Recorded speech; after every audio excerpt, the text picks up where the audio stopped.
Have you ever been to the zoo and looked at the tigers and been like, I could bring that home? Yeah.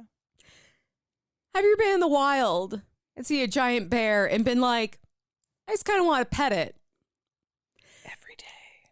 Have you ever seen an animal attack video with something big and fuzzy and go, but if not friend, then why friend shaped? Then you might be suffering from white women syndrome. Because white women ain't scared of shit. We were just watching some videos. Wait, real quick. Welcome to Whining About History, the Women's History podcast, where two besties with breasties drink wine and whine about women from history that you probably haven't heard of and get really ill-timed cases of the hiccups, like fucking cartoon Disney movie mice. Like, just so you. embarrassing. It's always me, too. I don't think you've ever gotten the hiccups. Not on the show, no. And mine are so, like, comical. Like, I really feel like a mouse that swam in some pink lemonade for a little too long and is just like, hey, what's up, y'all? It's like the adorable. 1950s version of, like, how do we present drunkards to children? Pink lemonade and mice. And mice. God damn it. But yeah, we whine about women from history that you probably haven't heard of, but Def should have. I'm Emily. I'm Kelly. And we were just watching some videos. White women ain't scared of shit. There's a gentleman. Oh no, I closed the tab. There's a gentleman like on TikTok and Reels where he does stitches of women, particularly white women, like petting dangerous animals. Or wanting to, or like being really close to dangerous animals, and they're just like talking to the animal like, oh, you're so baby. Oh, you're so good. Oh my goodness. And he starts each one of his videos with white women ain't scared of shit. And it's, I mean, honestly, accurate. it's so relatable. Like, I'm at the zoo and I'm like, I want to take all of these home. I could pet that. Yeah. I could pet that. Yeah. Me too. And if I die trying, then so be it. Worth it. Totally worth it. If not friend, then why friend shaped? Yeah, pretty much. Yeah. That's about it. Oh my goodness. Well, Kelly, Yes. we are still drinking some Mimic Blaze. Blazing 420 for life. It's not that kind of wine. No. Not that It's kind not of a wine. THC wine. There has to be THC wine. Or like a THC beverage that is presenting as wine. Maybe. These hiccups are gonna fucking ruin my life right now. Great. I'm devastated. I would rather have like the raspy voice, honestly, or like a cough, because I have more control over that. But they've got like THC seltzers, sodas, coffee, candy, pastries. I mean, like, you put THC in everything. There's got to be some kind of THC wine. There are a few that are like wine inspired, apparently. See, yeah, I'm not expecting it to be like alcoholic THC wine. Yeah. But you know, like a THC beverage that is presenting as wine. Yes, they do. It's wine They do themed. exist. Oh, awesome. We should get some of that sometime. Okay. Yeah, I'd like that. Well, Kelly, Yes. to mimic, haha. God damn these fucking hiccups. To mimic, haha, because that's the name of the wine, that content creator, cheers to white women ain't scared of shit. Cheers. When it's big fuzzy animals. Seriously, there was a lady who was like rubbing her face all up against a cheetah. The cheetah was purring. And I was just like, I see no problem here. Like, yes. I want to go to queen. there. I want to go to there and I want to touch it.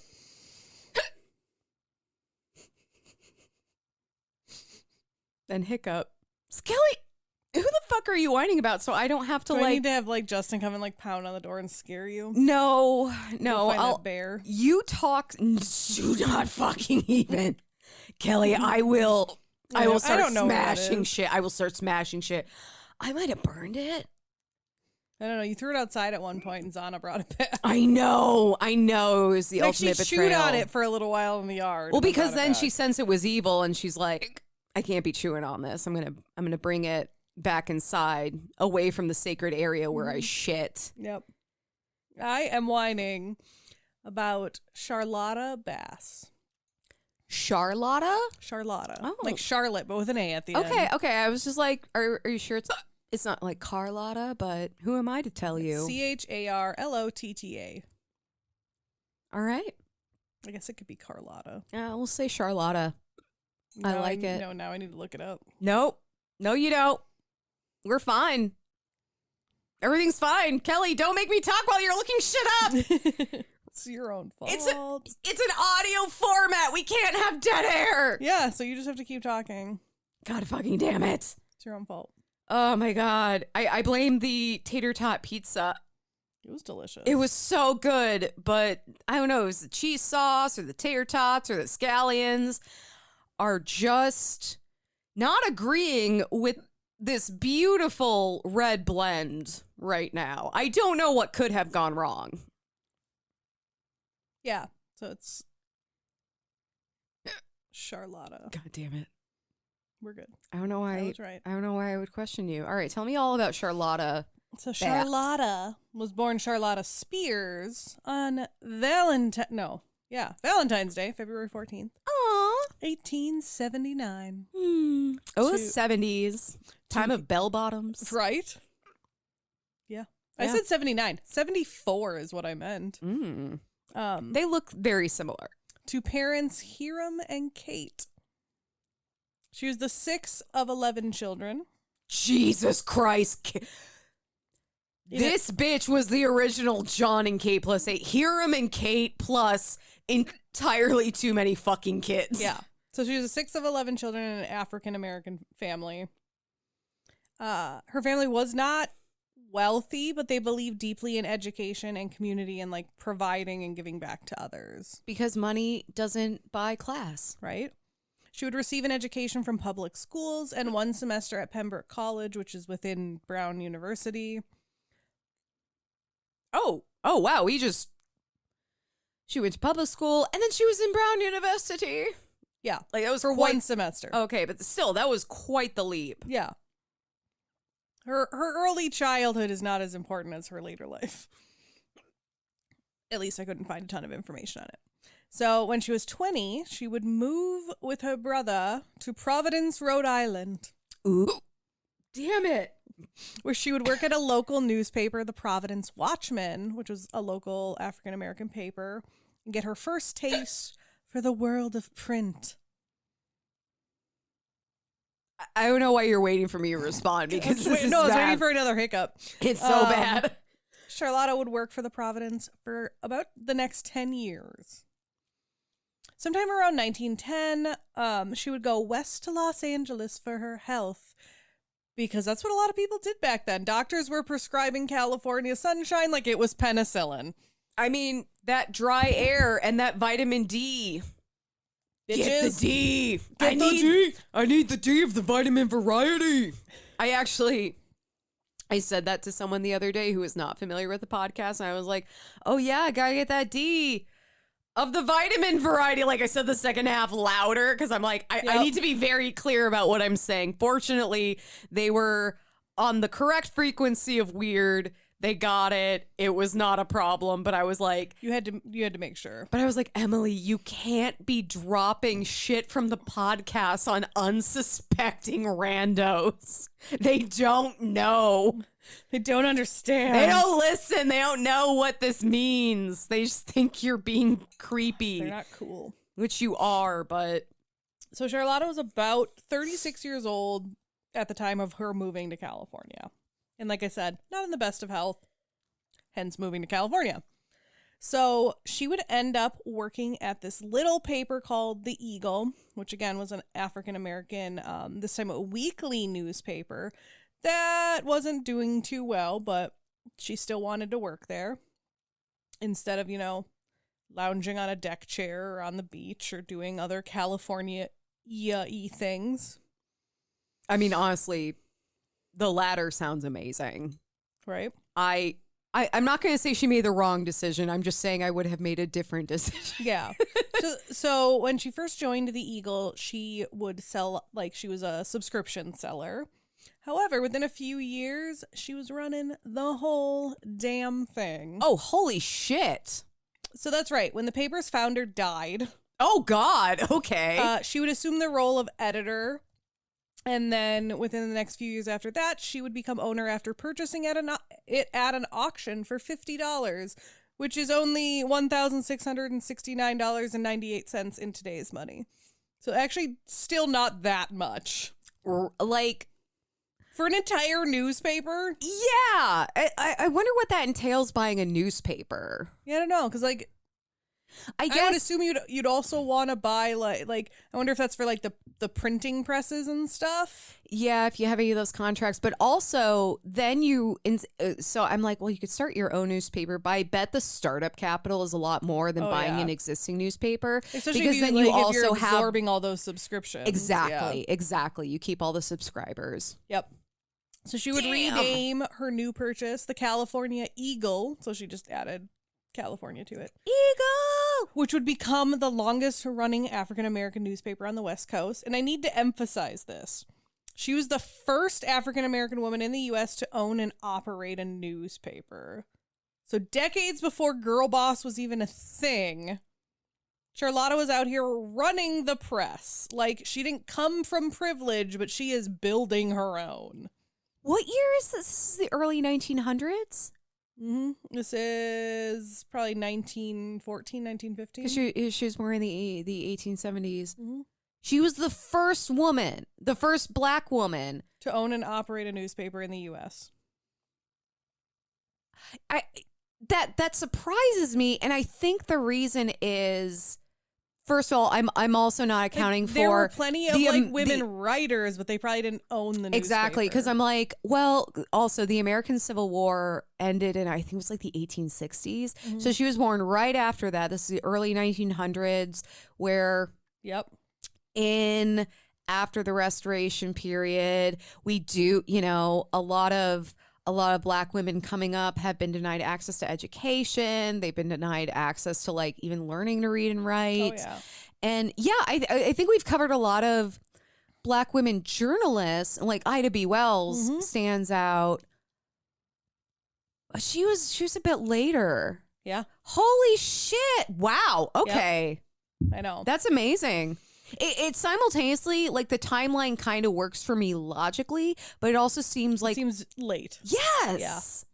So Charlotta wanted to, like, improve herself for running and owning this business, so she would take courses at Columbia University and the University of California. Around this time, her newspaper would also get a new editor, a man named Joseph Blackburn Bass. Ooh, was he hot? Yes, I have absolutely. With a name, I never looked up a photo, but I'm assuming Charlotta thought so. With a name like Blackburn Bass, yep. I'm just gonna say, it's a hot name. But the two had a lot in common. They both shared concern about the injustice and racial discrimination in society. They would get pretty close, and they would marry. And they would run the paper together, her as the owner, publisher, and one of the column writers, and him just as, like, the editor-in-chief. Dude, you cover the best power couples. I try. I feel like you're always the one who covers the power couples, and every time I'm just like, gives me hope for like falling in love and like committing yourself to someone. Right, that's not always awful. Yeah, because it's her stories. It so often is. Right. So Charlotta was always clear on what her purpose for the California Eagle was. It was to write, like WRIT, about the wrongs of society. I love it. That great tagline. Appreciate the pun. She wanted her newspaper to serve as a source of both information and inspiration for the African American community, which was often ignored or negatively portrayed by the predominantly white press of the time. Charlotta would start writing her own weekly column that she titled On the Sidewalk, which she would start in 1927, where she drew attention to unjust social and political conditions for all Los Angeles minority communities and would campaign vigorously to reform those. I mean, again, this is also before social media. And like you said, media is so important for how it shapes our view of the world, how we stay informed. And when you completely eliminate a huge part of the population from the larger media narrative, or when they're included, it's always like demonizing. That's why this kind of independent journalism is so important. And it continues to be important. Oh, yeah. That being said, not every news source is created equal. Not every person on TikTok has the facts, cite your sources. Yeah. But especially at this time, that's huge. Yeah. And Charlotta didn't bend to the whims of advertisers just to make them happy either. The California Eagle was bold. She would use her paper to expose housing discrimination, police brutality, employment bias, and Hollywood racism. She would campaign hard against the whites-only restrictive covenants that kept black families from buying homes in certain areas in Los Angeles. Fuck yes, girl, housing justice! And this wasn't just words on page for Charlotta. Her reporting was meant to lead to real change, and at least as far as like the restrictive housing covenants went, the United States Supreme Court did eventually find these unconstitutional in 1948. So good job. Did you know, at least locally where we live, I don't have the information in front of me, obviously, because I'm a drunk hiccuping mess. But there's an organization where you can go and be like, here's my address. Do I have any racial covenants associated with my house? Because even in Rochester, Minnesota, yeah, all over the fuck, especially around Pill Hill. Oh, do not even fight that. It's called Pill Hill because it's where all the doctors lived. The Dactas, the big, beautiful houses. And even though all of those racial covenants are unconstitutional and illegal, they're still on the deeds. So imagine you're a black person buying a home, and on the deed it literally says that you were never ever supposed to have that home. Yeah. And you can go to this organization and they can remove it. The deed, they can remove it. Yeah. So it's not just about acknowledging how those racial covenants shaped how our neighborhoods and our communities are today and where people live today, but also just get the fuck out of here. Yeah. It doesn't need to be here. Exactly. At one point, Charlotta would even go head-to-head with the Los Angeles Chamber of Commerce and some of the city's biggest employers over their racist hiring practice. This is the 1920s and 30s when she's taking on power structure at a time when just being a black woman in a newsroom was revolutionary in and of itself. Let alone owning your own newspaper. Yeah. And leading the charge. Yep. Another thing that Charlotta and her husband would fight against was the revival of the Ku Klux Klan in Los Angeles, or the KKK. God damn them. As she exposed the KKK, Charlotta received a lot of threatening phone calls and stuff like that. At one point, she was confronted by 8 men robed in white. Jesus Christ! Whom she scared off by displaying a firearm she was carrying. Oh my God, I fucking love her. She was unsuccessfully sued for libel by the Klan leader J.W. Price as well, after she published a letter from the Klan which detailed plans to exterminate black leaders. Okay, real quick.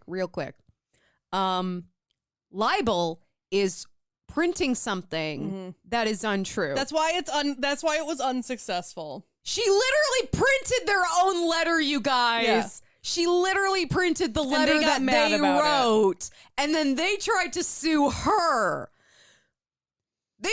Jesus. Yep. God fucking sakes. Just brilliant. They're so fucking stupid. Yeah. So they also championed the black soldiers of the 24th Infantry who were unjustly convicted and sentenced in the 1970 Houston race riots. They would also cover the cases and support the Scottsboro boys, who were 9 young men who were framed and convicted of rape in Scottsboro, Arizona in 1931. God. During the Great Depression of the 1930s, she would also continue to encourage black businesses with the campaign known as Don't Buy Where You Can't Work. Wait, really quick. The soldiers, did you say that was the 1970s? 1917. Oh, okay. I was like, holy fucking, sorry. I was in a very different place in time. I love that idea. The Don't Buy Where You Can't Work. Yeah. So it's like the Great Depression, and she's like, let's keep like African-American stores running. Well, don't buy where you can't work. If they're going to discriminate against us, let's keep our money in the community Exactly. then. And it kind of reminds me of the numbers game, you know, where it was they promoted patronage to Black businesses versus like the Italian mob that was coming in. Yeah. She would also call out Hollywood, as I mentioned, because a lot of studios were still romanticizing the quote-unquote old South, where a lot of Black actors were either getting stereotyped or excluded or anything like that. And Charlotta said, no, like, we're not going to do that. And she would use her newspaper to push for better representation because she knew that what people saw on the screen shaped how they saw people in real life. 100%. That's why the U.S. military reviews all movies related to the U.S. military before they are released in theaters, because they want to make sure it's doing the job, which is increasing recruitment rates. Yep. Don't tell us that don't tell me we don't deal with propaganda. Right. Sadly, her husband Jesse would pass away in 1934. I couldn't really find why. Like, there was no direct link because he wasn't like that old. So it was probably some sickness, but it could have been a natural death. I don't know. And while Charlotta mourned him, she kept going, and she would run the paper for decades, keeping both of their dreams alive. Oh. And she didn't just stick to journalism either, as with a lot of the women I cover. They never stay in one lane. She was also into politics big time, which it does come across in her writing. She was a founding member of the National Negro Publishers Association, which would then become the National Newspaper Publishers Association, or the NNPA. She also worked with groups and was part of the NAACP, the Urban League, and even the Progressive Party. I feel like as a journalist, like a proper journalist, you're inherently in politics because the things you're reporting on are all affected by politics. Like, yeah. Well, especially the ones she's choosing to report on. Faux show. But I mean, even if you're a journalist and you're profiling a family who owns a farm and is like struggling to make it meet, that's political. Everything's political. You can't disassociate everyday life from politics because it's all intertwined. Yeah. Now here's where things get a little spicier for Charlotta. Oh, okay. Hold on. Let me sit up a little. These chairs are so comfy. Okay, I'm ready for the spice. So by the 1940s, the FBI had Charlotta on a watch list. Oh shit, that's not the spice I was looking for. I thought it was gonna be sexy. Oh no. Damn you, Kelly! That's not spice. It's spice. It's sour. No, I think it's funny. Okay. So why? Because she was openly anti-fascist, anti-racist, and pro-labor, and she wasn't afraid to talk about it. In the height of the Red Scare, that made you suspicious. Are you telling me she was Antifa? No. Antifa means anti-fascist. Oh, I mean, well then, yeah. Yeah. But. Okay. No, here's the thing. Antifa is not an organization, but I think it's so funny how people are starting to be like, well, I guess I am. Like, yeah, you're trying to make it sound like a bad thing, but it's just like, I hate fucking Nazis. Yeah.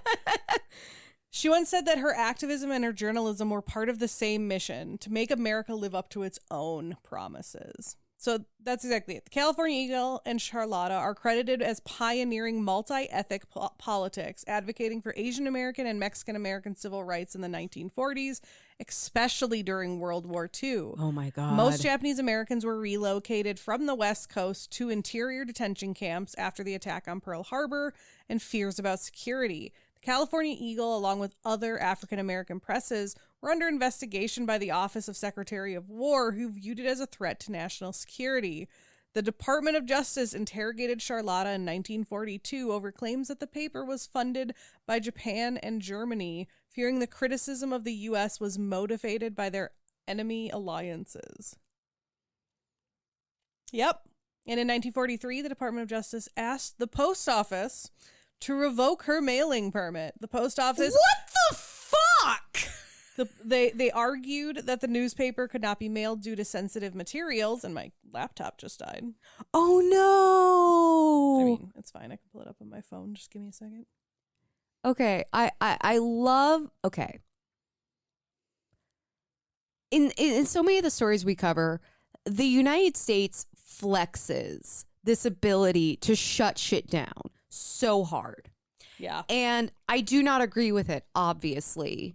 You know, like freedom of the press, freedom to like use the mail, whatever. But it always makes me wonder, I'm like, if the US can blatantly censor Black journalists and like trying and like shut them down and attack these organizations and interrogate people just because they're writing about something that's critical. Why the fuck haven't they done anything about the KKK? Yeah. I'm just saying. Yeah. I'm just saying. Also, I had it backwards. It was the post office asking the Department of Justice to revoke her mailing permit. Oh my, come on, Uspus. Due to sensitive and illegal material within the paper. However, Charlotta won the case, and the Department of Justice was like, no, you can't revoke her mailing permit. So that's nice. That is amazing. I mean, this was at a time where you couldn't distribute materials related to like contraception. The U.S. Post Office was a lot more censored. Within the same year, when she beat Uspis, she became the first African-American grand jury member on the Los Angeles County Courts. She also led a group of Black leaders to the office of the mayor of Los Angeles, Fletcher Boron, and they demanded an expansion of the mayor's Committee on American Unity, more public mass meetings to promote interracial unity, and an end to discriminatory hiring practice of the privately owned Los Angeles Railway Company. Ooh, desegregate the railroads. The mayor sat and listened to them, but agreed to do no more than expand his committee. Oh, later in the 1940s, Charlotta would leave the Republican Party, which I believe the mayor was part of, and would join the Progressive Party because she believed that neither of the two majority parties were committed to civil rights. Well, that was at the time where the Republican Party was more left-leaning, the Democratic Party was more right-leaning. They were in the process of switching, though. They were... I know. The 40s because it was the 1940s. Yeah, but I love that she's like, none of y'all give a shit about me, so I'm going with the progressive, which, knock on wood, I think we're seeing a little bit of today. Yeah. Where people are like, okay, neither of the options A and B are not working for me. Right. Or anyone, to be quite honest. Yeah. So we're going to go with this progressive. So Charlotta would continue publishing the California Eagle until 1951, until she would sell the paper and move to New York City, where she would laser focus in on her work in politics. She would serve as the national chairman of the Sojourners for Truth and Justice, an organization of African-American women set up to protest racial violence in the South. So that's pretty cool. And then, major history alert of something that I did not know about. Again in 1952, Charlotta would make one of her most daring moves. She was nominated by and ran for Vice President of the United States on the Progressive Party ticket alongside Vincent Hallinan, a lawyer and activist. Holy shit, what? That made her the first African-American woman ever nominated for national office in U.S. history. This is 1952. Rosa Parks hasn't made her stand yet. The Civil Rights Act is 12 years away, and Charlotta is basically like, yeah, I'm going to help run the country. And this is before Shirley Chisholm, too. Yeah. Because wasn't she the first... She was the first to run for president.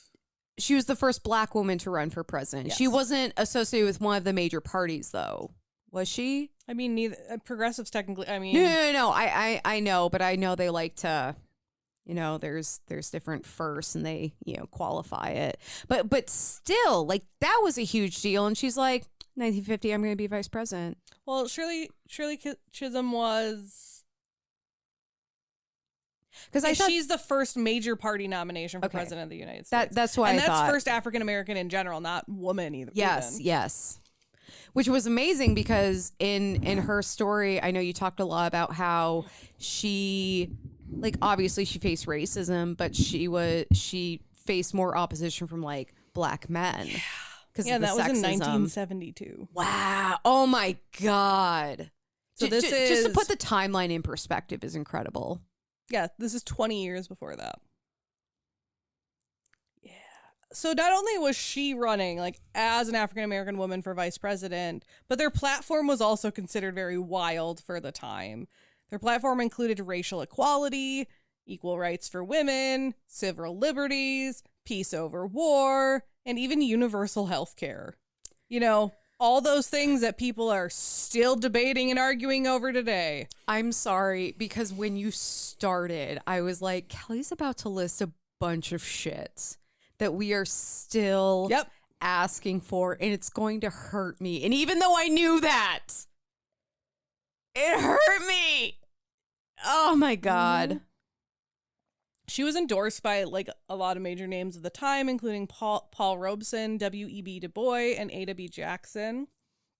She didn't win, of course, and she knew, like, she kind of knew she wouldn't. And the reason I say she kind of knew she wouldn't was because during her vice presidency campaign, her slogan was, "Win or lose, we win by raising the issues." You know, it kind of reminds me of the Green Party. Oh, like, yeah. Which I know is still around. Is it? Kind of. It's there. I mean, I guess. In Minnesota, I don't think it's because we have legalized cannabis in Minnesota, and that was a huge part of the Green Party. I don't know if it's as, like, again, we didn't have local elections this year, so I didn't see if they were on the ballot. About cannabis, though. It's like mostly about cannabis. There's also like the Weed for All party, but you know, part of it is just awareness and bringing these issues up. Yeah. Like there was literally a dude in Minnesota, I think he was running for the Green Party, his name is Captain Jack Sparrow. Like, dude's not gonna win. Dude's not even like a contender, but we're talking about him. You know, it's just about raising the issues and raising awareness. Because that's how you get to the point where you can be a contender. I'm just looking at the Green Party, which literally doesn't mention anything about weed. Is it about the environment? It says, including the 4 pillars: peace and nonviolence, ecological wisdom, grassroots democracy, and social justice. I always thought it was about weed. Maybe it used to be. I mean, maybe like it started about weed and then they're like, but other green things are good. So, but yeah, like Charlotta's big thing was that, like, one, it was groundbreaking in and of itself, but it was about visibility and possibility. After that, she did slow down a little bit, at least probably by her own standards. Jesus Christ. She would keep giving speeches and advocating for justice well into the 1960s. And in 1960, she would publish an autobiography called 40 Years, and she would write, "It has been a good life that I have had, though a very hard one. But I know the future will be even better. And as I think back, I know that it is the only kind of life in serving one's fellow man one serves himself best." That quote sounds really familiar. Yeah. In 1966, Charlotta would have a stroke and retire to Los Angeles nursing home. Okay. And the following year, at age 91, the FBI still had Charlotta classified as a potential security threat. Yeah, I want to be 91 and like on a watch list. I kind of want to be considered a threat to national security when I'm in my 90s.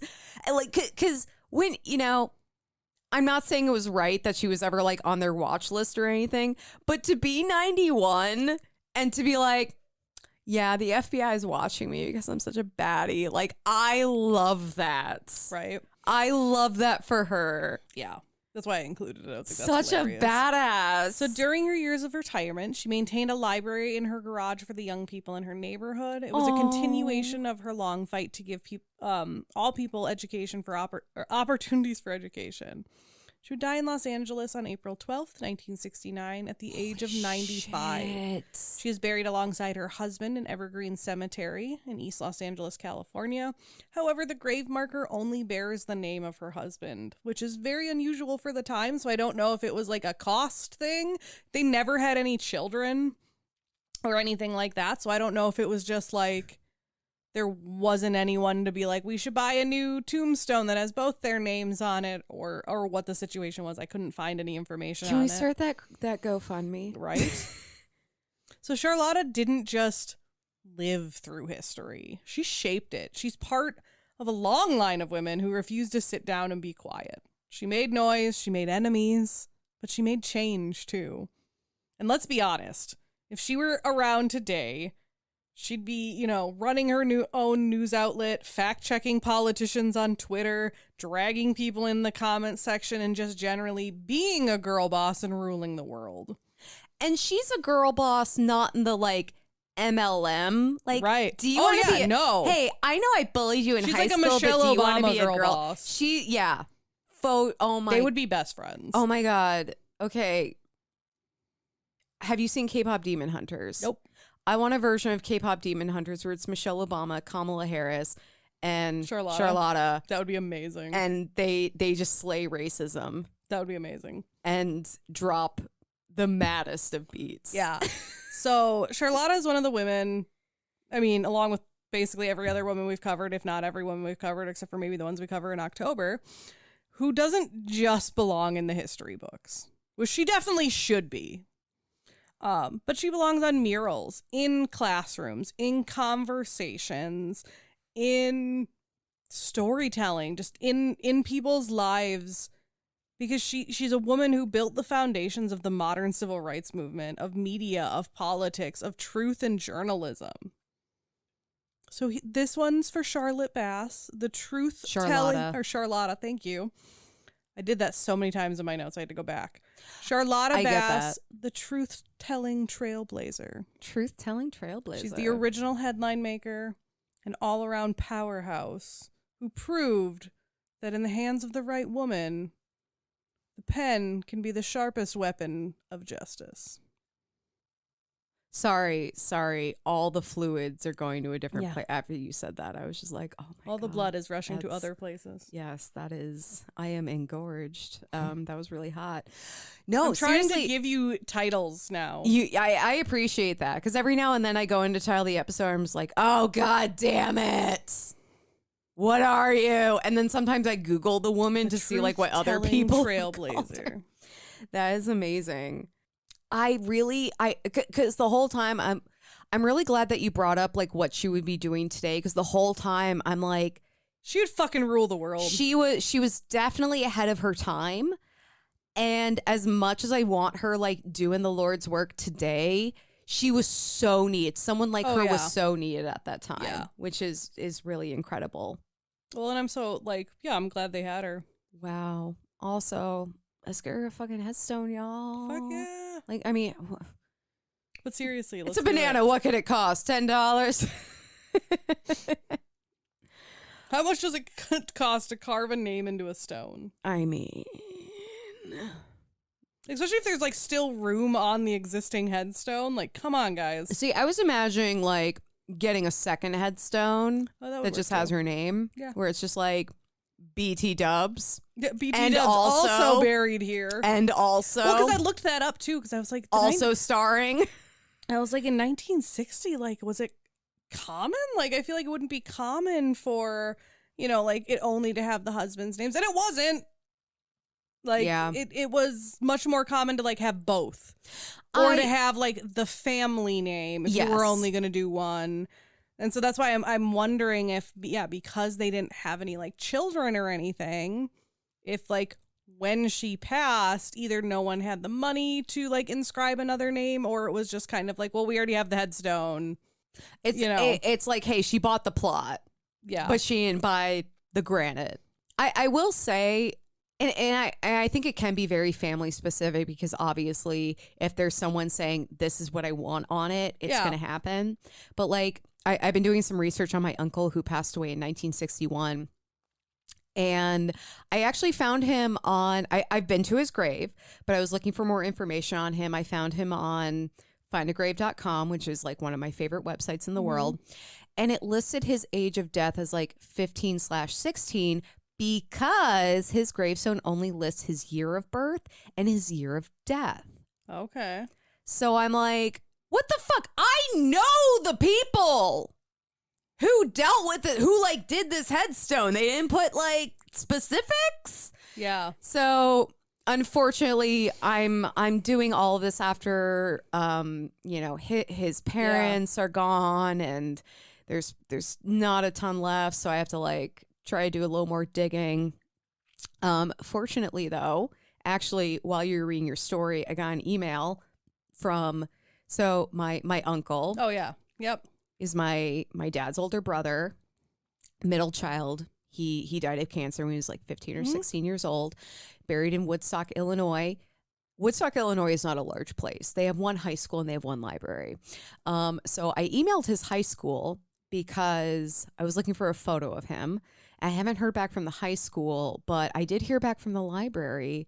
They sent me his yearbook photo and his obituary, which I could not find online because the 1960s, nothing was online. And unless you were like a super famous person or even moderately famous where like your stuff has been archived, it's not going to be online. Yeah. You know? So yeah, no, gravestones are weird because they're just like, sometimes they're so non-specific. I'm like, no. I want a short biography on mine. Right? I want everyone to be very clear what I was all about and what my whole jam was. Did a podcast for this many years. Did a podcast, good at swimming, loved cats. White women ain't afraid of shit. Yep. Well, speaking of my dad, he just celebrated his 75th birthday. Yay. And we took a little trip for that, and that has inspired the woman that I'm covering today. If it's the woman that I think it is, dear God, there is like no information on her. Who do you think it is? There's a woman in the hotel that you stayed at that they have like a little plaque that talks about her, and I tried to I was going to cover her after the last time I went to the Red Wing Hotel, and there was like no information on her. Do you mean the St. James? Yeah. Oh, I've got a few pages. Maybe it's not the same woman. It probably is though, because there's only like there's one really woman who's associated. That's crazy. You must have found different resources than I did. I also use some of my own experiences here. I also read a lot of materials at the hotel. Oh yeah. Like they had different. Okay, so today I am whining about Clara Lillyblad, the ghostly hostess. You've stayed at the St. James? No, but I've gone to lunch there a lot. Oh, okay. It's amazing. It's gorgeous. It is like, I mean, it's very old school. The most fucking beautiful place. So recently, Egg and I traveled to Red Wing, Minnesota with my parents to celebrate my dad's birthday. Happy 75th! Whoop whoop. Boop boop. I can say that because he hasn't listened to this podcast. We stayed at one of their favorite places, the historic St. James Hotel. I affectionately call it the haunted lesbian hotel because it's allegedly haunted, because it's so fucking old, which I love.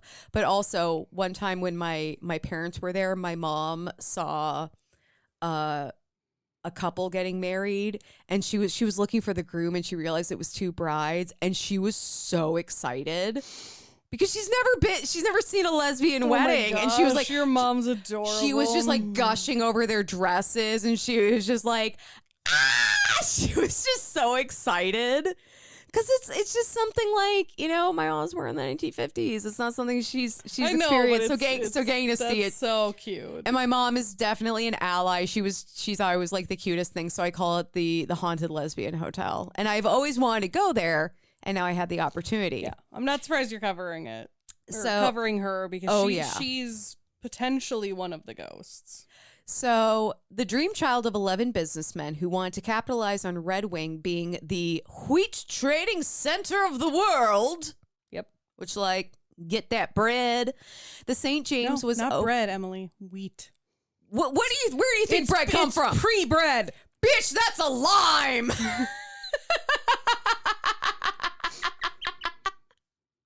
Do you remember? Yes. Okay, when we were in San Francisco, Kelly got a cocktail and she thought the garnish was a cucumber. So she's like, do you want a cucumber drink? She's like, do you want this? And I said, fuck yeah, I'll eat that liquored up cucumber. So I bit into it, like the whole fucking thing. And I pause and she's like, what's wrong? I'm like, bitch, that's a lime. And I ate the whole fucking thing. She still ate it. I commit to my mistakes. If I could have, so I would have dated that lime slice for 6 fucking years and let it almost ruin my life. Oh, God damn it. God. God damn, bitch, that's a lime. Okay. So, what about Red Wing? So the wheat trading center of the world, wheat. Red Wing, Minnesota. We love it. The St. James was opened on Thanksgiving Day in 1875. It was meant to offer first-class lodging, offering 3 dining rooms, a state-of-the-art kitchen, billiard hall, barber shop, ballroom, and public baths. What's nice is it still offers like it literally has everything you could want to host a wedding there. 100%. There was actually 2 weddings while we were there. There was a wedding the night we checked in. There was a wedding the day we checked out. So weddings on weddings on weddings. They also they have like their own florist. Yep. Like that will make all your bouquets. Oh, fuck. They have like a dress shop. They have, I think, like a tux place. Kelly, did you look at them when you were getting married? Because you know a lot about their weddings. No, it's like literally all in one hallway, and it's the same floor as the restaurant. I saw a window display with wedding cake, but I thought it was just a we do wedding. Nope, there's like a hallway you can go down that has like the florist and all that. Yeah. Oh, I actually know what you're talking about. I thought that was just a florist that was like, because there are shops in the main floor of the hotel. Yeah, but it's like one is like a salon, one is a florist, and then one is actually a shop. But like the 2 are mainly for like their own customers. I totally thought it was just for funsies. But you can buy other stuff there too. They also have a few spas in there, and I learned about salt therapy. Oh, nice. Yeah, halo therapy. Apparently, Polish miners who worked in the salt mines got sick less, and thus the salt therapy was healing powers of salt were realized. And I'm like, wow, it's not often you hear about miners being healthier than other people. It must only be salt mines. Yeah. So it was also incredibly advanced, as early guests marveled at amenities such as hot and cold running water and gas on every floor. Ooh. The 4-story brick building's glamour was undeniable, decorated with English velvet carpets and Italianate structures. Can confirm, still hot, still old, still super nice in a hot way. It's kind of like Dolly Parton. Like, we recognize she's of an advanced age, still fucking hot and gorge. Yep. Located just steps away from the Red Wing train depot and the Still steamboat true. docks. That's still true. I don't think they have steamboat docks anymore. They have docks. Yeah, I don't know if they might have like a historic steamboat. The St. James was the perfect marriage of luxury and practicality and convenience. Now it's just luxury. Though the St. James was the joint venture of 11 men, much of the St. James's success and legacy can be attributed to one woman. Yep. Clara Lillyblad. Can confirm. Saw all the signs in the hotel. Claire- Was also writing this story. Yes. Clara Nelson was born on August 29th, 1886 in Fergus Falls, Minnesota. In 1914, at around 28-ish years old, Clara began working as a waitress at the St. James Hotel. It was a bit unusual for a woman of her age not to be married, but Yeah, I was like, that's a very, like, for that time period, like, spinsterish age. I only figured out the age because I did the math, because everything I read was like in 1914. She did. I assumed she was like a teenager or maybe in her early 20s. I was like, oh, 28. Okay, girls all about the hustle. Respect. So it was unusual for a woman of her age not to be married, but Clara certainly had no problems working and providing for herself. Nice. Respect it. While working at the St. James, Clara caught the attention of the owner, Charles Lillyblad. Such a weird last name. I had such a hard time saying it. I was practicing while I was writing because I kept wanting to say Lilybad or Lilybald. Well, just anything but like Lily. I said, Charlotte. Blad. Charlotte instead of Charlotta. Yes. Yeah. So Charles Lillyblad was the owner, and in 1914, Charles was 36 years old. So like not a terrible age gap for the time. Appropriate. I approve. I accept this. Because again, when I was reading about like, and the hotel owner when she was a waitress was like, you're like, she's hot. This is gonna be creepy. No. Isn't it? Yeah. So this is the part where the story goes one of two ways. Creepy hotel owner abuses his power to get with a waitress and it goes horribly wrong. mostly for the waitress, or the pair fall in love and have a beautiful life together. Yeah, it's actually okay. Fortunately for Clara, it was the latter. Yay. It actually worked. Oh my God. Truly the most amazing part of this story. Charles and Clara fell in love and were soon married, but Clara wasn't about to transform into some kept housewife. Instead, she took an active role in running the hotel. Nice. Clara was an exceptional cook, a skill that she enhanced by only using the highest quality locally sourced ingredients, the kind of shit that gets hipsters frothing. The menu was filled with Clara's homemade recipes and was so popular that the trains would schedule extra time for their stops in Red Wing so passengers, and perhaps the crew themselves, could stop at the St. James to enjoy one of her meals. Aw. Bitch ran the trains. Yeah. I wonder. The trains ran based on her food, which is amazing. I wonder if the restaurant that's there now still does a lot of the like locally sourced ingredients stuff. I'm not sure. So there's 3 restaurants. I think there's the one in the basement. There's the Scarlet. Yeah, the Scarlet's the one I'm thinking. Yeah, of, on the main which is floor. on the main floor. Maybe it's just the 2. I don't know why I thought there was another I didn't one know in there there was one in the basement. It is fucking amazing. Scarlet's really good. No, that's where we had breakfast and it was fucking fantastic. Our server was also incredible and I got my mom to day drink with me. So good time was had by all. Hell yeah. Running the hotel was truly a family business. In 1916, Clara and Charles had their only child, Arthur Art Lillyblad. When I was reading this stuff in our hotel, I was also pointing out, I was like, oh my God, my dog's name is Charles and my cat's name is Arthur. We just need a Max in the mix. And I think like we were watching HGTV and there was a Max. And I was like, it's the trifecta. I was reaching a little bit, but yeah, still. You were. I'm just saying old names are great for animals.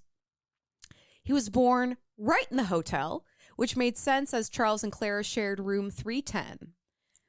In the hotel on the 3rd floor, obviously.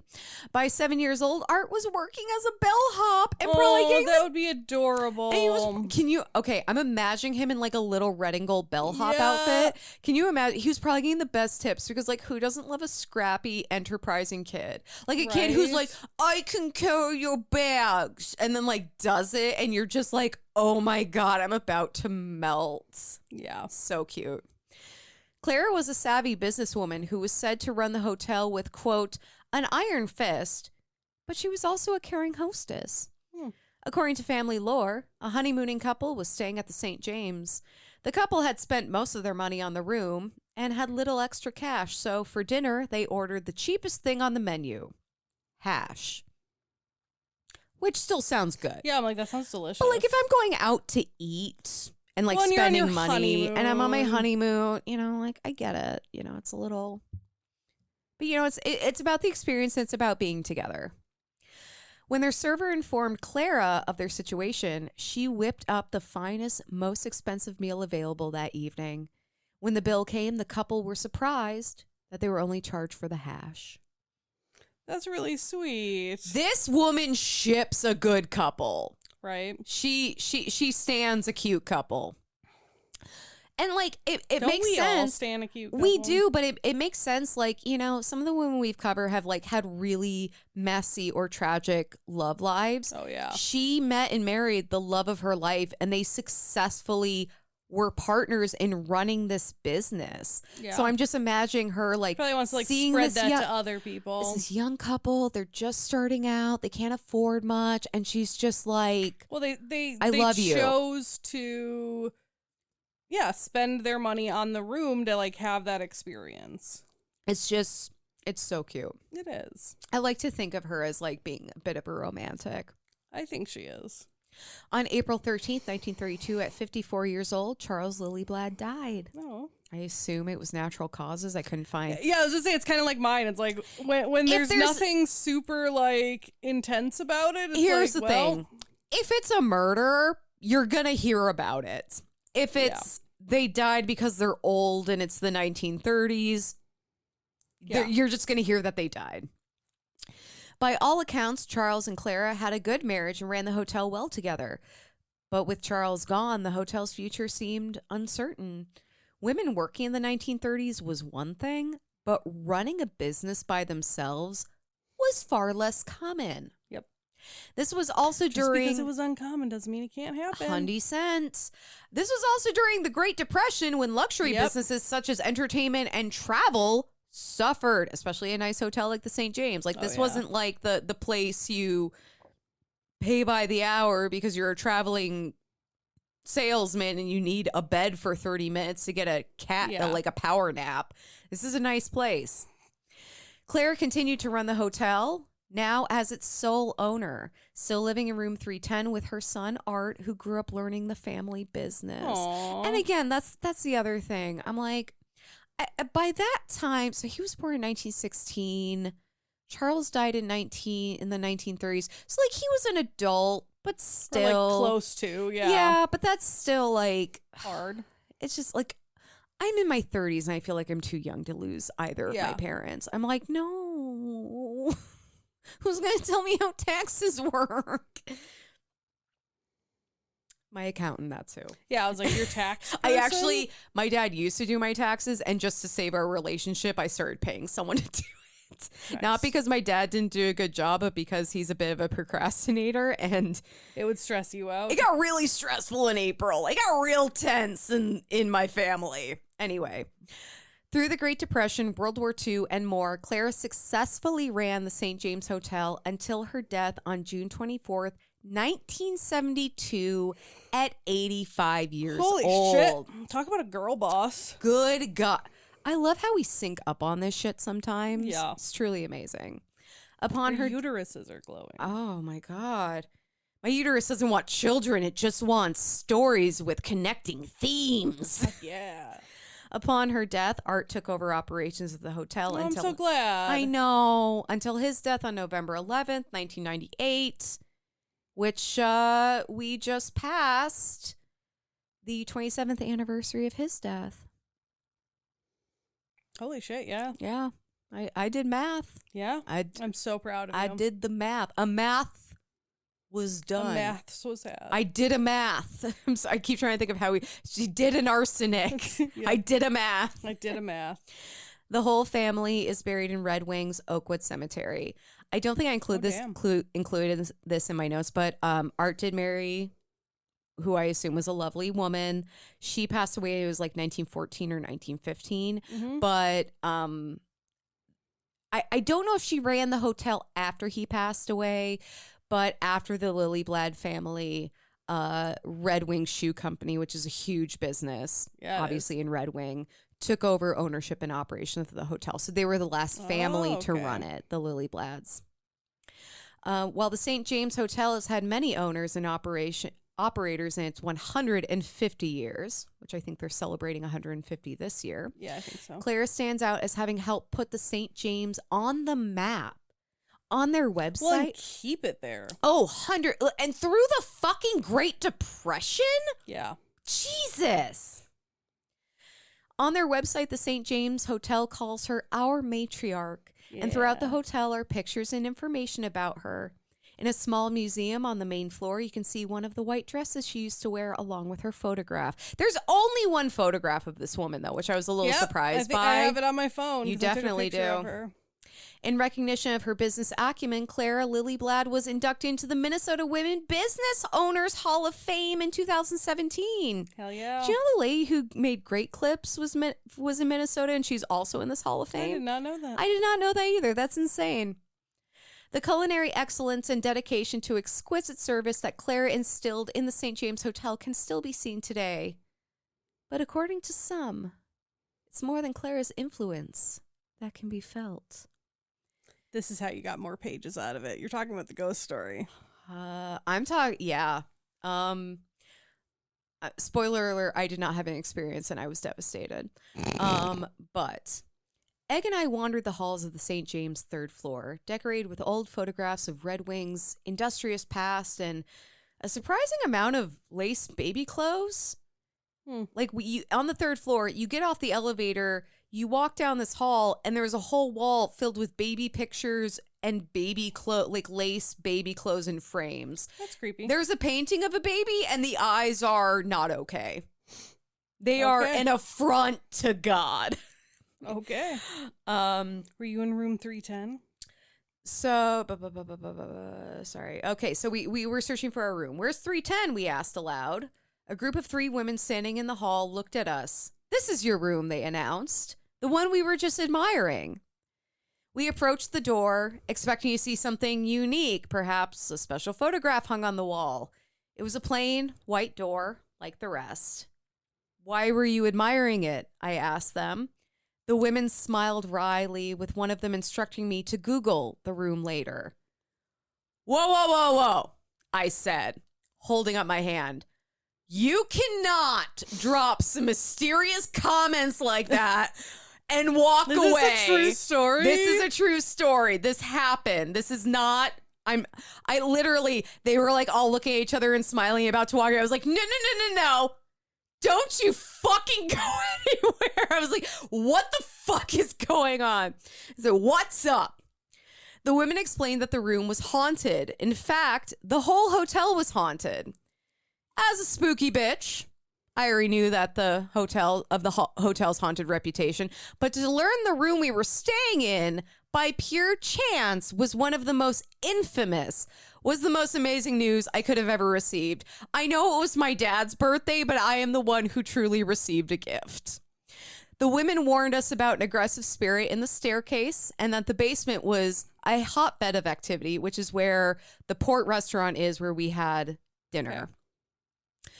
Apparently there was like a workman who fell and died, and now he like haunts the staircase as a total bitch. And I'm like, hey, I'm also a clumsy bitch, but I don't make it everyone else's problem. Right.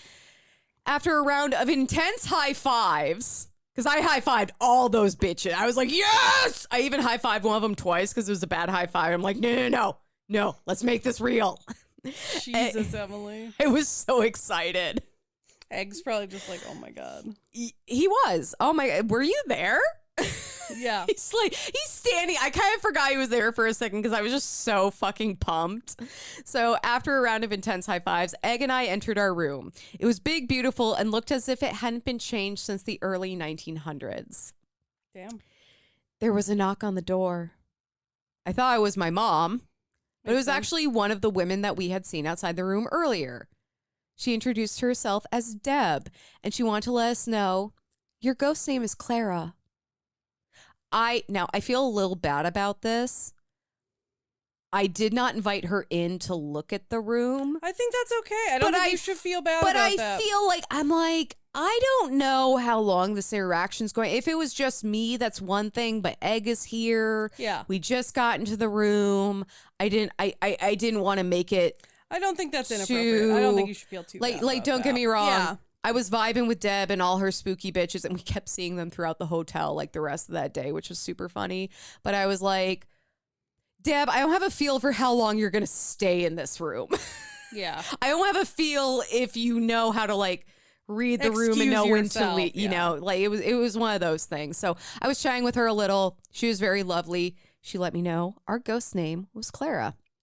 So after some furiously excited Googling, I learned of Clara Lillyblad, her history with the hotel, and that the room we were staying in, 310, had been her room. That's insane. Like, okay. What are the chances? And my mom booked the hotel, and actually we got the key cards. My mom was like, okay, I got 310 and 314. Which one do you want? I'm like, I don't really care.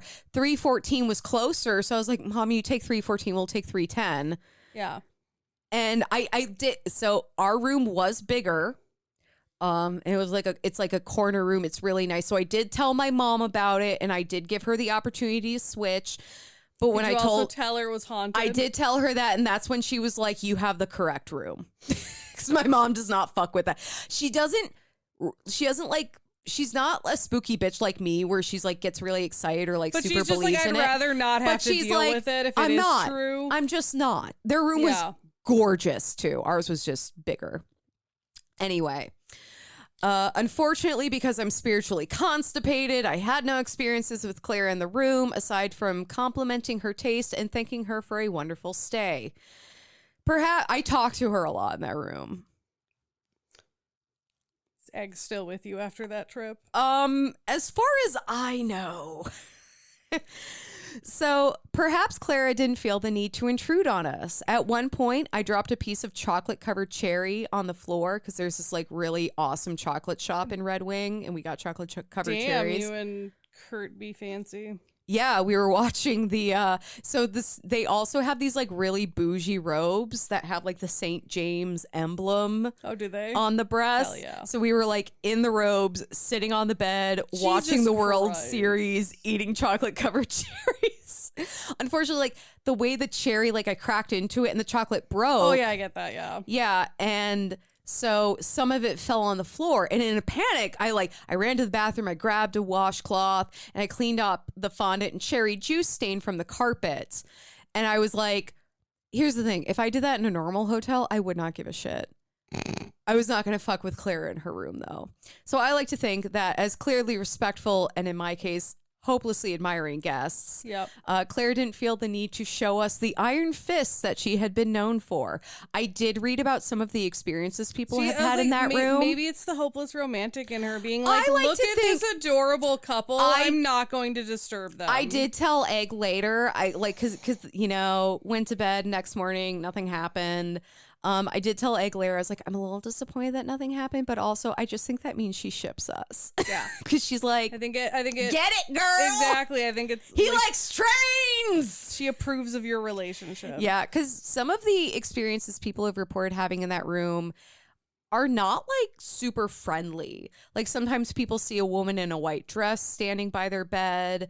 The curtains sometimes get like pulled down, like stuff that's intimidating, or like a door will swing open or shut or stuff like that. And I'm like, Clara, that's not like being a good hostess. But no, I think she loved us. Yeah, I hope so. If you're not a dick, you're fine. Yeah, no, we were amazing. So regardless of any alleged hauntings, Clara certainly left her mark on the St. James and Minnesota history. She was a successful businesswoman who defied expectations of the time. When her only role was seen as being a wife and mother, she became an integral partner in running the St. James Hotel, taking over operations completely upon her husband's death. Well, and also like good for her husband for like letting her co-run. Oh yeah, yeah. He's giving green flag energy, and I'm here for it. Good on you, Charles. Today, the St. James is owned by the Red Wing Shoe Company, but I think we can all agree that we know who's really running the show. Clara. And that is the story of Clara Lillyblad, the ghostly hostess. I also, here's a PS, not really related to Clara. Oh, okay. But in a recent history happening, I covered the General Slocum disaster. It was a paddle steamship that sank and a bunch of people died. As happens. Minnesota has its own steam paddle boat disaster. It's called the Sea Wing disaster. It was that one actually sounds familiar. Yeah. So I actually only found out about it because there's a memorial to it that's a Pokestop in Lake City, and someone sent me that as a gift, and I was like, Sea Wing disaster, you had me at disaster. And I googled it and I was like, holy fucking shit, this is amazing. What was the paddle steam? Only you would be like, there's this disaster, holy fucking shit, it's amazing. Hey, it was over 100 years ago, okay? It's not like it happened yesterday and I was like, hey, I'm just saying, most people don't hear disaster and go, this is amazing. And those people are not for me. I'm a spooky bitch. You are. I'm the one who was sitting in a bed decompressing after like driving and shopping and all this stuff. And I look at Egg and I'm just like, can I tell you all about the ghosts in the room? And he's like, yeah. And I just like furiously read everything. I was like, oh, and this one I was so excited. It was amazing. I love you. That's amazing. But the Sea Wing disaster, it was a steam paddle ship. It went along the Mississippi. It encountered a really bad storm near Lake City where it sank. I'm kidding. It was a mass murder. But so the ship sank. A lot of people died.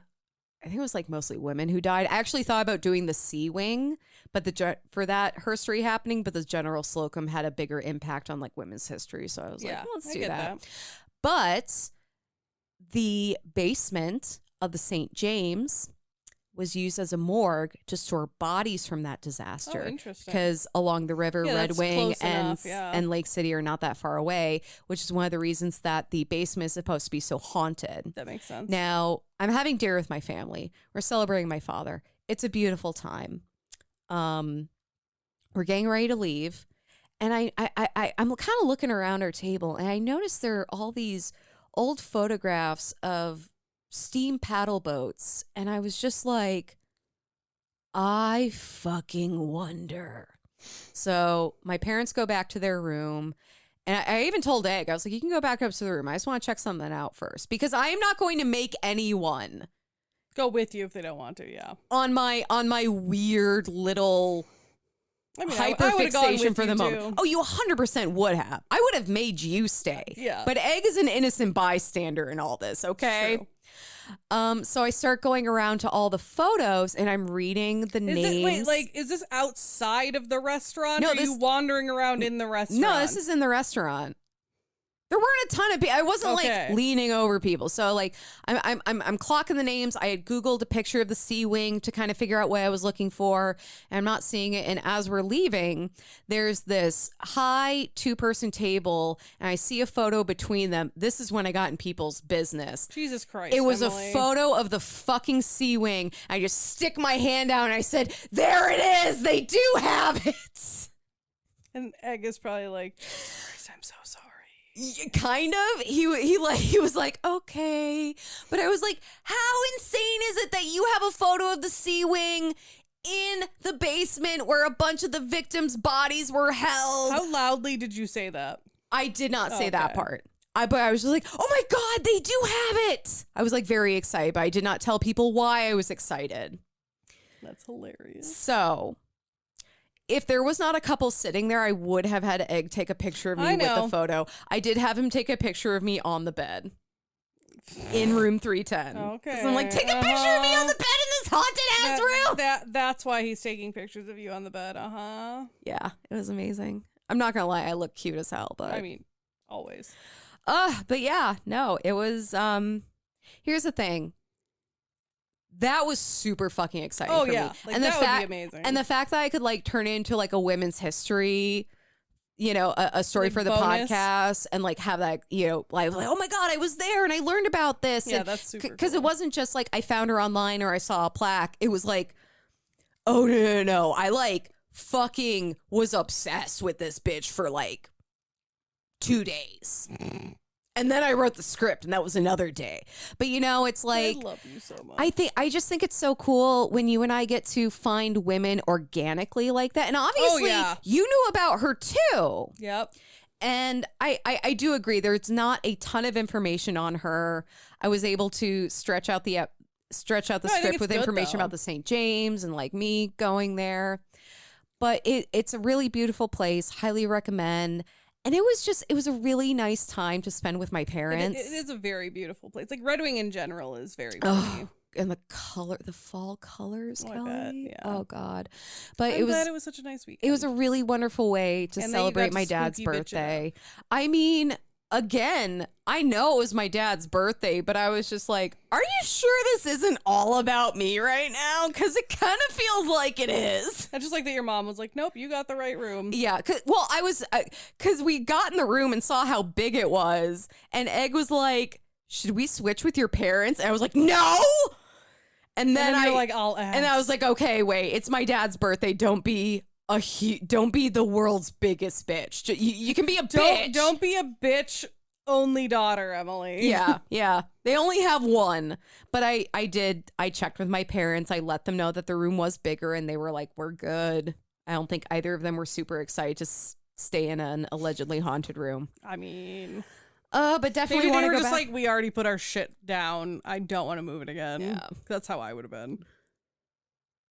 But yeah, no, their room was also really gorgeous. Like, because they're all old and decorated. I assume all of them are, yeah. Yeah, they all look like old and classic and lovely. My finger itched. Oh, I was like, okay, Kelly is scratching her finger with her other hand, and I couldn't tell if she was doing the... Oh, no, I'm not doing the sex thing. My finger itches. I'm like, Kelly, I'm talking about my parents enjoying my dad's birthday. Don't you fucking throw hands like that at me. I'm like, Kelly, my parents had sex once. And only once. And it was to have me. That's it. Like sinking into this chair. Well, I'm going to throw this book at you now. Please don't. I'm going to reach. Hold on. I love these chairs. We are a little further apart than we normally are, though. But that desk, here's the thing. I don't think I realized how small that desk is. Yeah. Until it was I was like, oh my God, it's so tiny. But now it's just like shoved in the corner. I'm like, is there even a desk there? Right. And now I'm like, oh, I can just like stick my leg up on the arm of this chair. I can be crisscross. I can be all just like, bleh. Are you ready for day 20? Yes. Ruby is who she says she is. You know who had some serious courage? The cowardly dog. Gideon. The one from the Bible. Oh, I was like, wait, isn't he from Scott Pilgrim? Isn't he the last evil ex? I was like, he was kind of a bitch, yeah, he actually. was an asshole. In Judges 6, all the Israelites were misbehaving in serious ways. The kind of ways that separated them from Ruby. Ruby gave them over to their enemies, and they were living in fear, hiding away and being defeated and robbed. Then the Israelites began to cry out to Ruby for rescue. I know that move, don't you? Hiding from Ruby when you feel you've messed up, and then asking her to rescue you when you've gotten yourself in a bad spot. Ruby decided to show mercy and deliver them, defeating the other armies by using the Israelite army. And Gideon, this unlikely little guy, oh, he's just a little guy, was about to have a unique call to courage. Starting in Judges 6:11, we see Gideon threshing wheat while heading out in a wine press. Hiding out in a wine press. Oh, I was like... Instead of separating the wheat in a normal public place. An angel of Ruby appears and says, Ruby Reuben is with you, mighty warrior. That's kind of what she says to us. I mean... Ruby Reuben's with you, you bad bitch. There you go. Yeah. This statement surprised Gideon because, well, he was hiding, which is not your typical mighty warrior behavior. But Ruby Reuben told Gideon that he was the guy who would lead the armies. When he heard this, Gideon immediately started explaining to Ruby why he was not the guy for the job. He belonged to the weakest clan, and he was the weakest member of the weakest clan. Me, whenever I get a new assignment at work, right? Or anyone just asks me to do anything, I'm like, you are asking the absolute wrong bitch. You know what was happening? Gideon was looking at himself and his own abilities rather than looking at Ruby and believing that she is who she says she is. You are deeply loved and called to be courageous by a Ruby Reuben who is perfect and perfectly trustworthy. If you feel stuck looking at your own shortcomings, look upward to Ruby Reuben, who is exactly who she says she is, who defeated death itself, and who empowers you to be brave. Be brave. Are you hiding from Ruby Reuben right now? You don't have to hide. Ruby Reuben is making you brave day by day. I might not be hiding from Ruby Reuben, but I'm definitely hiding from my problems and responsibilities. I mean, yeah, on the regular. Like, which I think it's like, are you hiding from Ruby Reuben? It's like, okay, but what are you hiding from? Yeah. It's like, yeah, the stuff that stresses me out that I don't want to deal with. So, I mean, that's... I faced the thing this week. I was brave this week. You fucking slayed the thing this week. I know you had a really rough week. God, yeah, I did. And I'm really proud of you.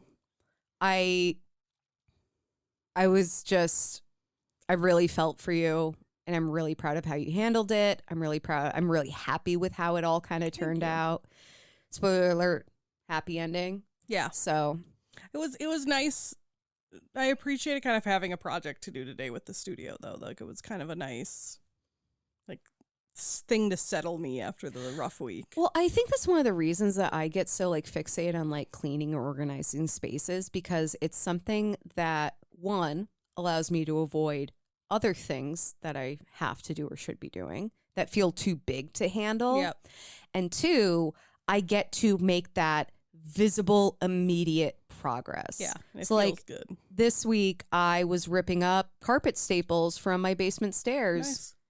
And it was so much fun. Well, it's one of those things that afterward, it was a pain like, in the ass, but it was fun because I was just like, yeah, these stairs, they look like shit, but they're not deadly anymore. Woo! Well, yeah, I was gonna say, it's kind of nice too, like when you have something that you can like literally look at and be like, look at the progress I've made. Yeah, it was really funny. So Arthur, my cat, kept like hanging out with me on the stairs and like walking up and down. I kept trying to shoo him away because I'm like, dude, there are carpet You're like, staples. don't step on the staples. Fucking everywhere. I cannot deal with this right now.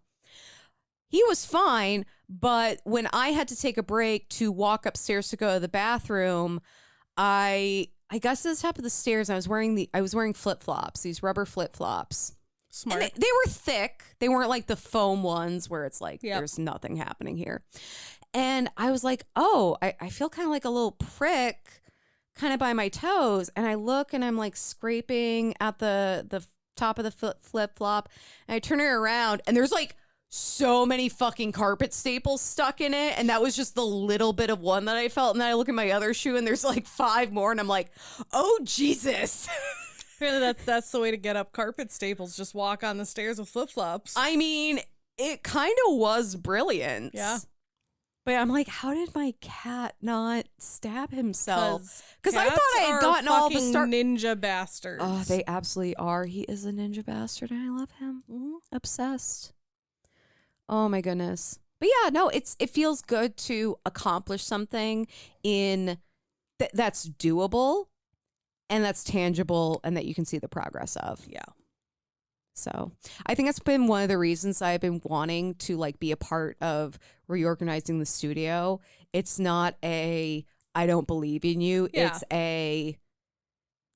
I want to avoid the shit that I should be focusing on. This is a really good way to do that. And I want to organize and I want to feel really good about something. And Yeah. so I get that. Well, thank you so much for listening to another episode of Whining About Herstory. Like us on Facebook at Whining About Herstory, Instagram at WAHPad. WhiningAboutHerstory.com, where you can find a link to all of that, as well as a link to our merch and our Buy Me a Coffee, where you can donate $5 to sponsor a glass of wine for me and Emily to have, or $15, and we'll spend way too much time looking for a bottle that makes us think of you in some potentially really weird and abstract way. You could also donate for as little as $1 a month to join our Patreon, where we will soon be having me get drunk and discuss Greek gods, and it's going to be a shit ton of fun, so come and watch. I'm so fucking excited.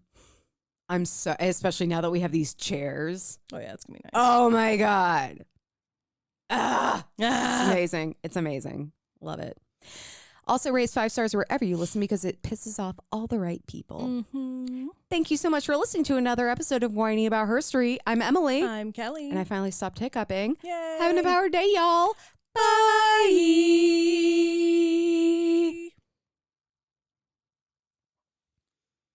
Girl boss, motherfucker!